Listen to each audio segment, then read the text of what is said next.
I confronted my husband with the evidence from the detective agency. He admitted, "Right, we're having an affair. And I'm crazy about her. I'm going to be with her. And you're going to leave." "Are you sure about that?" "I don't care what will happen." "My name is Amy. I'm a 37-year-old office worker. I live with my husband, Ted, and our 5-year-old daughter, Katie. We're pretty close and make up for each other's deficiencies, and for the time being, we're happy as a family. My husband is a good cook and always makes dinner for us. I work a lot of overtime and come home late, so I'm grateful that my husband is able to take care of the housework.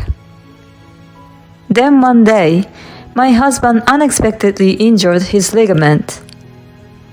The cause of the injury was that he was playing basketball for the first time in a while when he went out with his friends on a day off and forced himself to shoot the ball.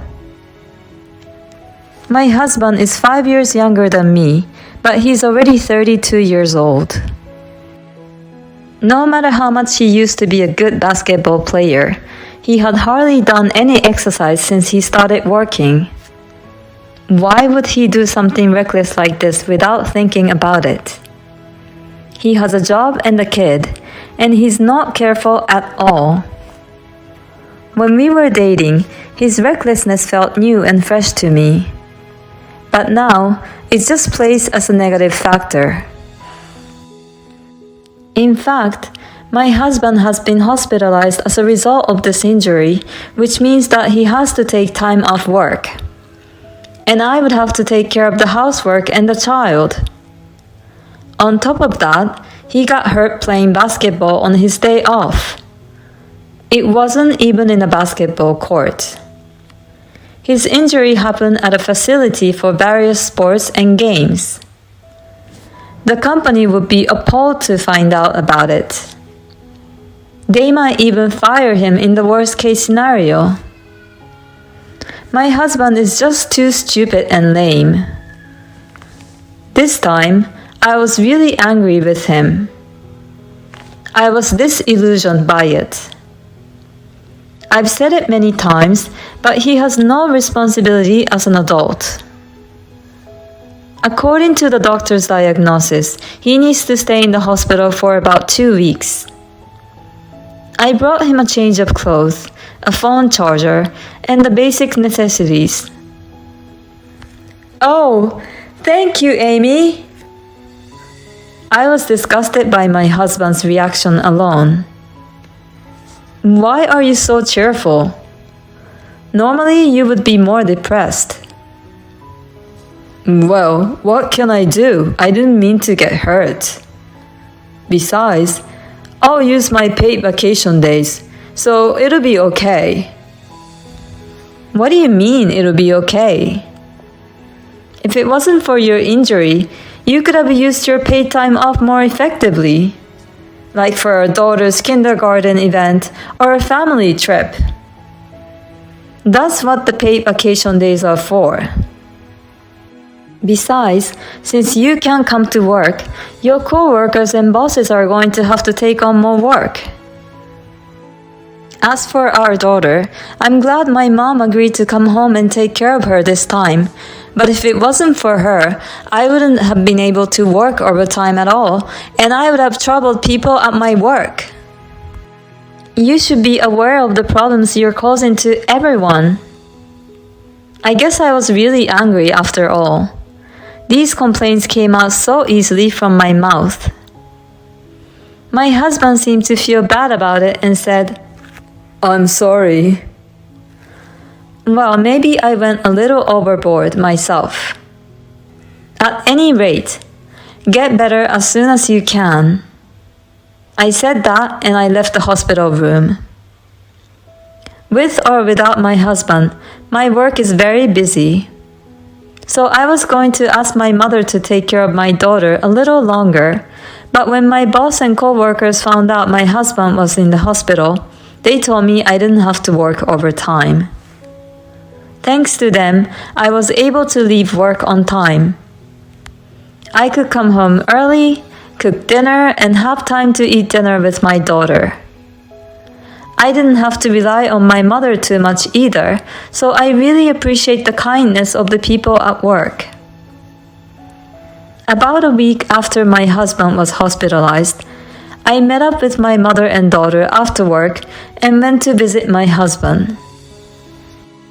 When we arrived at his hospital room, I heard him laughing happily and the woman's voice.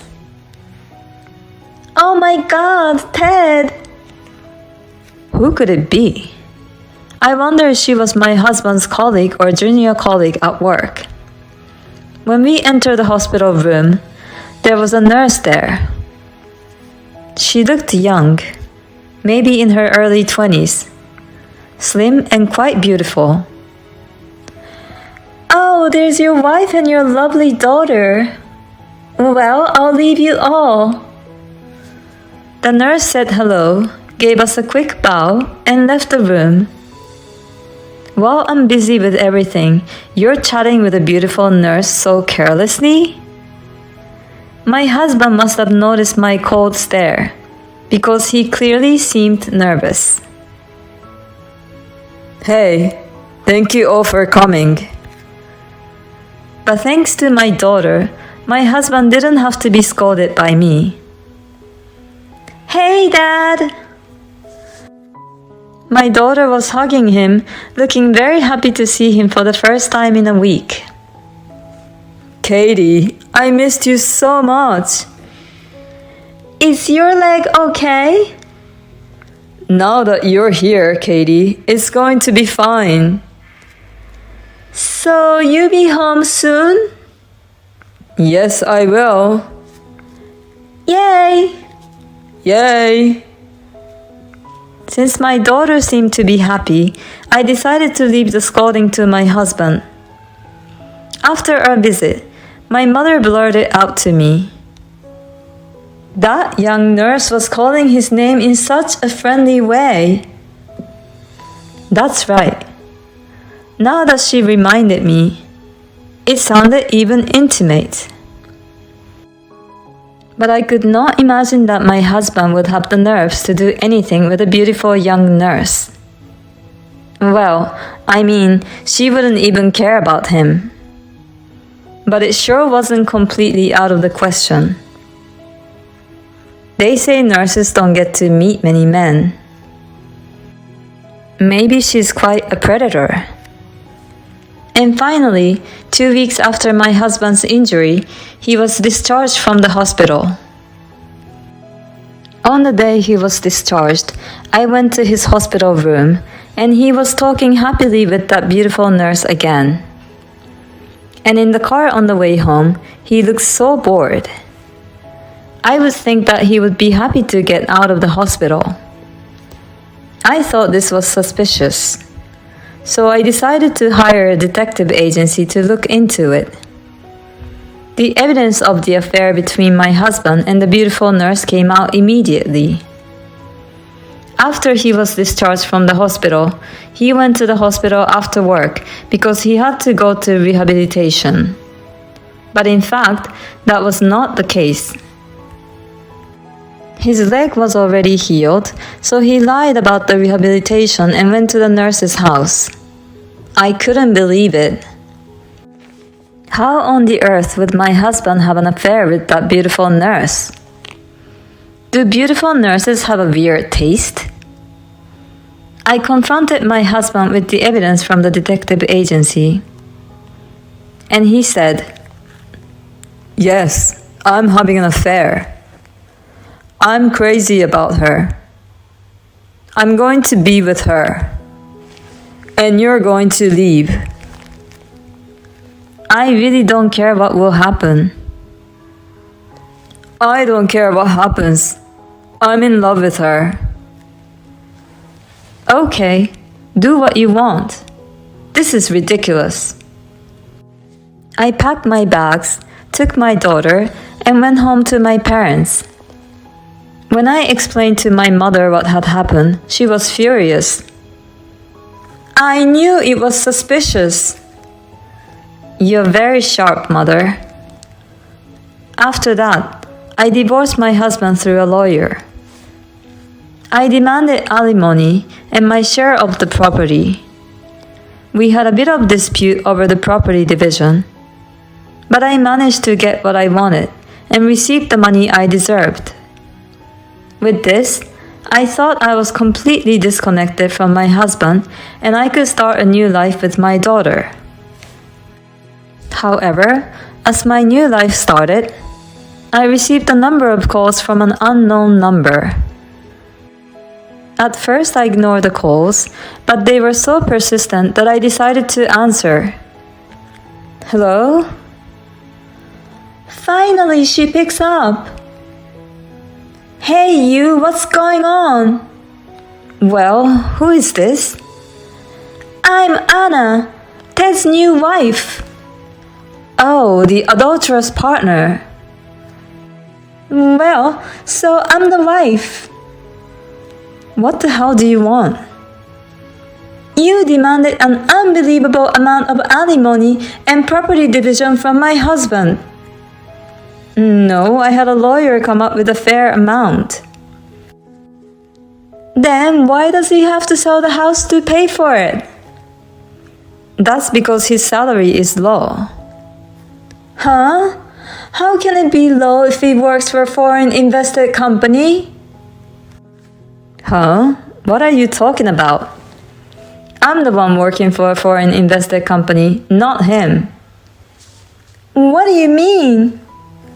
I'm sure my husband lied to you to look good. Because I complain to him sometimes about the nature of my job and the problems I've been having. So I'm sure he was able to incorporate this into his conversations with you. My husband is a regular employee of a small company. His salary is quite low, about half of what I make. Oh no, that's a scam. I approached him because he said he worked for a foreign invested company and owned the house in his name. The house is in our joint name, and by the way, I made a down payment. So if my husband continues to live in that house after the divorce, he'll have to pay me half of the house's appraised value. Oh no!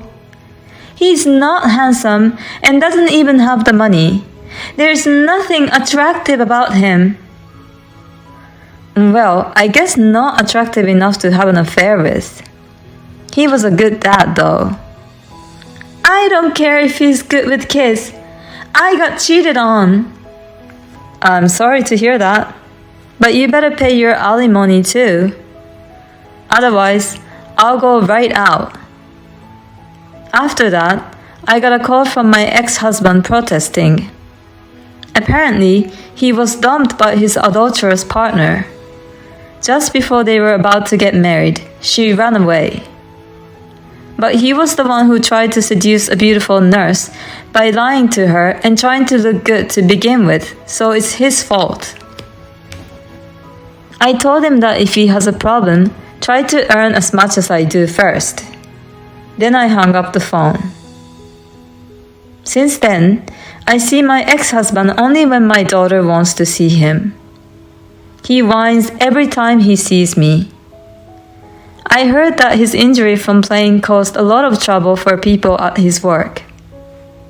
His boss hates him for that, and he's never going to get promoted in the future. He really deserves it. I, on the other hand, am back at home and working hard, while my parents support me in raising my child. This allows me to have money from my daughter's education, and I'm able to take weekend trips with my family. I was worried that the divorce might have a negative impact on my daughter, but she still smiles sweetly as ever. I will continue to work hard to keep her smile. Thank you for watching. Please subscribe to the channel if you like. See you in the next video.